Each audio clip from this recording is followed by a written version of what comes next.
Things that were written in survival books that you'll see on TV that could get you killed. Hi, I'm Greg Ovens, and this is Ovens Rocky Mountain Bushcraft.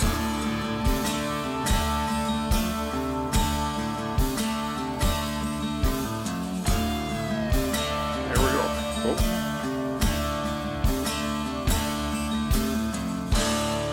I don't want to put the authors down because I read a lot of these books. A lot of the good information that I know came from some of these books, so I won't mention names. Rubbing snow on frostbite. Now, think about it.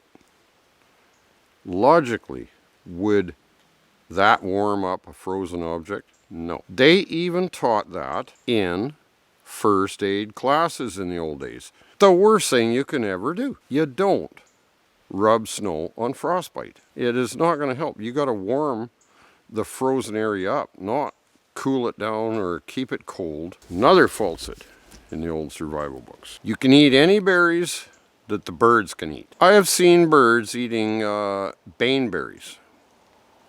They just sit and eat them. 5 or 6 berries will kill you and I. So why would they tell you this? That's going to get you killed. So that's 2 fallacies in the old books. Moss only grows on the north side of the tree. If you're lost, just look for the north side of the tree because the moss only grows on the north side of the tree. I'm going to show you these trees and you decide for yourself if I'm right or wrong. We've got a tree here. This I think is actually the south side of the tree. All the trees are covered in moss all the way around. Where's the north side? Makes you wonder. Same with this little guy. Moss all the way around. Let's decide. Maybe there's a happy tree. Look at that. Isn't that a nice little tree? Maybe this branch points north. You're starting to get the gist of what I'm saying.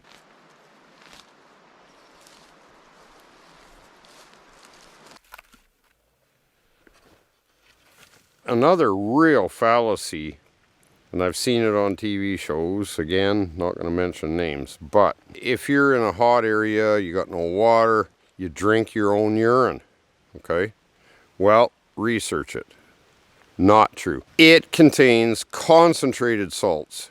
It will dehydrate you 5 times faster than if you didn't drink anything at all. If it isn't water, you can't drink your urine to hydrate. The string for your bow is the most important part of a bow drill setup or kit. Some work and some don't, because I always, when I read the books, I would practice the things they taught, but I would try to improve on the practicality of the method. Because what I did learn is a lot of shoelaces that they would say, oh, use your shoelace, they don't work. I've used leather shoelace.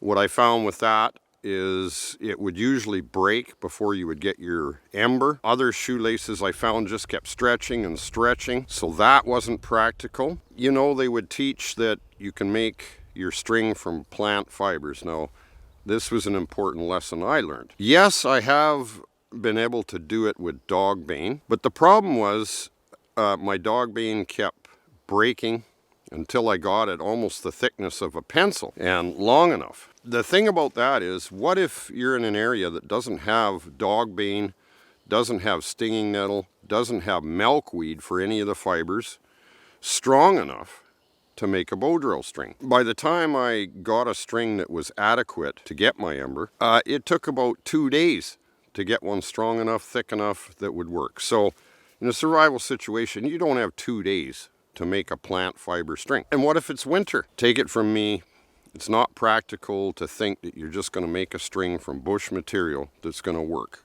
Bring some paracord for your string. It's reliable. And yes, the first couple of times when you're starting, this will stretch to a degree as well. So you usually have to tighten it a couple of times before you attempt your actual fire, because it will stretch to a degree. But it will not break on you, because in my opinion, it's the most important survival skill to learn is fire.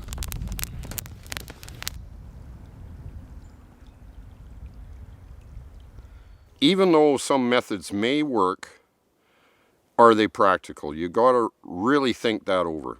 You've seen me use the sandwich bag, which does work. I've used it several times. It's only going to work certain times a year when the sun has enough intensity. It's not going to work if it's cloudy out, obviously. It kind of reminds me of a movie, actually. I don't know if you've seen The Edge with Anthony Hopkins and Alec Baldwin. He's basically, they're in a plane crash and they have to survive and hike out of the wilderness in Alaska.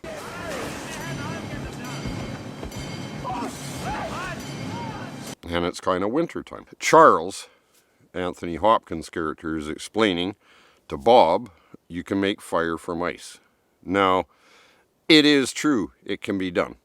But again, you have to keep in mind that when you have clear enough ice that would work, the sun won't be intense enough to make it work as a magnifying glass. I've tried that, it doesn't work. And then the other problem is to find clear enough ice that would work.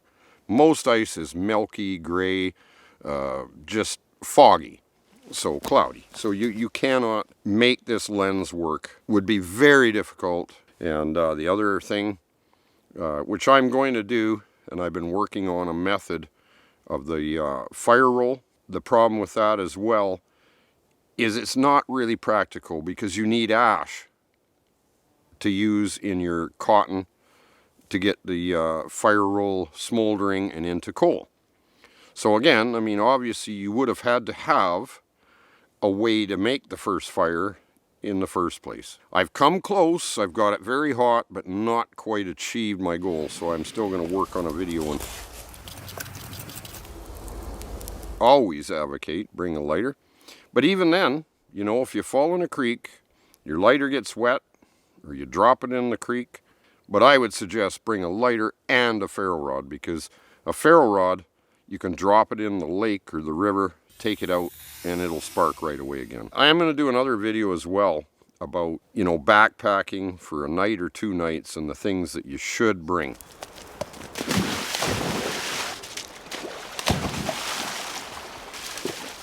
Good boy! You know how I always say, do your own research with plants. Now, it's very essential to do that, because I have seen YouTube videos and I have seen in plant books mistakes. The one YouTube video, they said they were picking salmon berries, but they had the plant absolutely wrong. And I'm going to show you another example in a plant book where they're absolutely wrong about the plant and the berry. They actually were picking, in this foraging video, thimbleberries. And I'll show you how different the plant altogether is. This is thimbleberry. It's got a huge maple leaf, and this is what they were picking in the video. It gets white flowers, and the berries are a dark red and dome shaped. Thus the name thimbleberry, because it resembles a thimble that you used to use for pushing sewing needles through tough material. Yes, they're very, very good berries, and that's what they were picking. They were calling the salmon berries, which were the thimbleberries, absolutely wrong. This is a salmonberry leaf. Much, much different. You have the one leaf here and 2 on the sides, side by side on the stem. Now, how can you get this plant wrong? I mean, look at the difference. 1 leaf, maple leaf shaped, 3 leaves. And then the berries come in 3 types of colors. Here we got kind of a reddish salmonberry. Very good as well.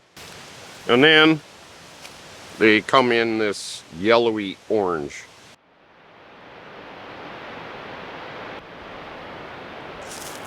Okay, so I'm just going to use a stick here because I'm zoomed in on here. They're calling it Canadian buffalo berry, or soapberry is the name.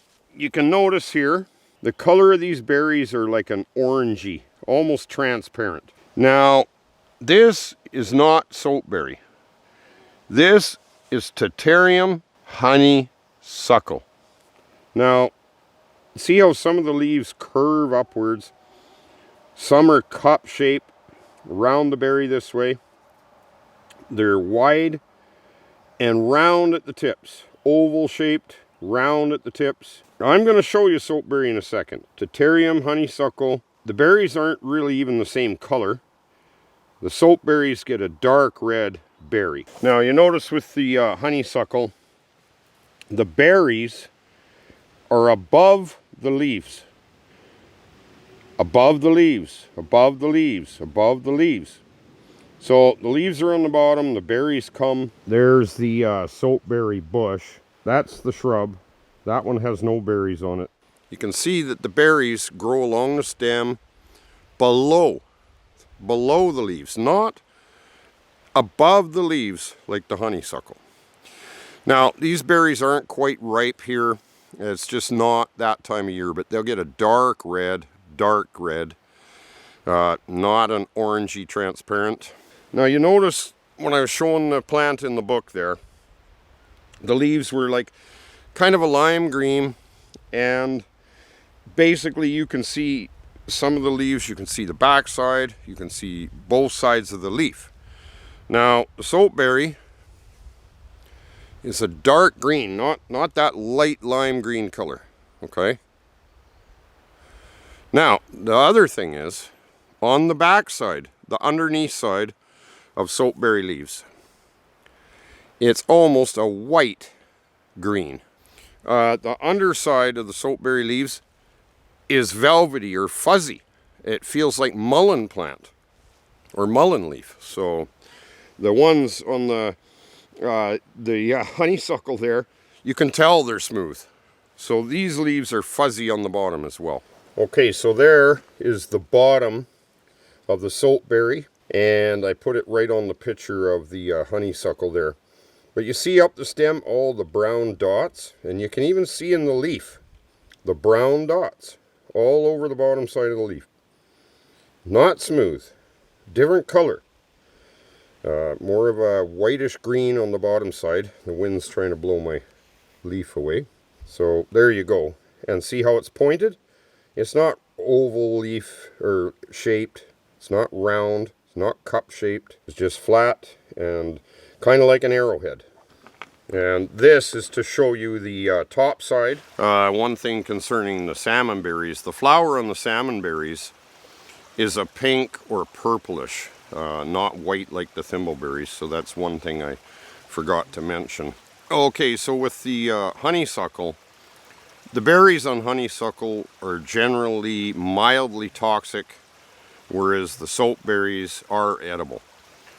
But here's the thing with the soapberries, they're very bitter. It's so bitter, you'd have to add a lot of sugar. But I still want to make some of that and just show you how to do that. I guess the main point is do your research. I mean, you've got Google nowadays, and actually Google the things that I've been talking about to see that I'm right or not. So the other fallacy was in one of the books, they said the way you can tell poisonous berries from edible berries is by the taste. If they're sweet and pleasant tasting, they're okay to eat. If they're bitter, they're poisonous. Well, that's not true either, and I can think of several examples. Like I just mentioned, the soapberries are very bitter, but they're edible. There's another example where twin berries, black twin berries, actually taste fairly good. So there's another fallacy that you can tell a poisonous from an edible berry by the taste. That's a fallacy as well. But anyway, I have tasted some of the poisonous berries, not eaten them, but tasted them because I wanted to know about that theory. And sure enough, the theory's wrong, because you can't go by if the birds can eat them, the same as you can't go by the taste. If they're bitter, they're poisonous. If they're sweet, they're okay. It's not true.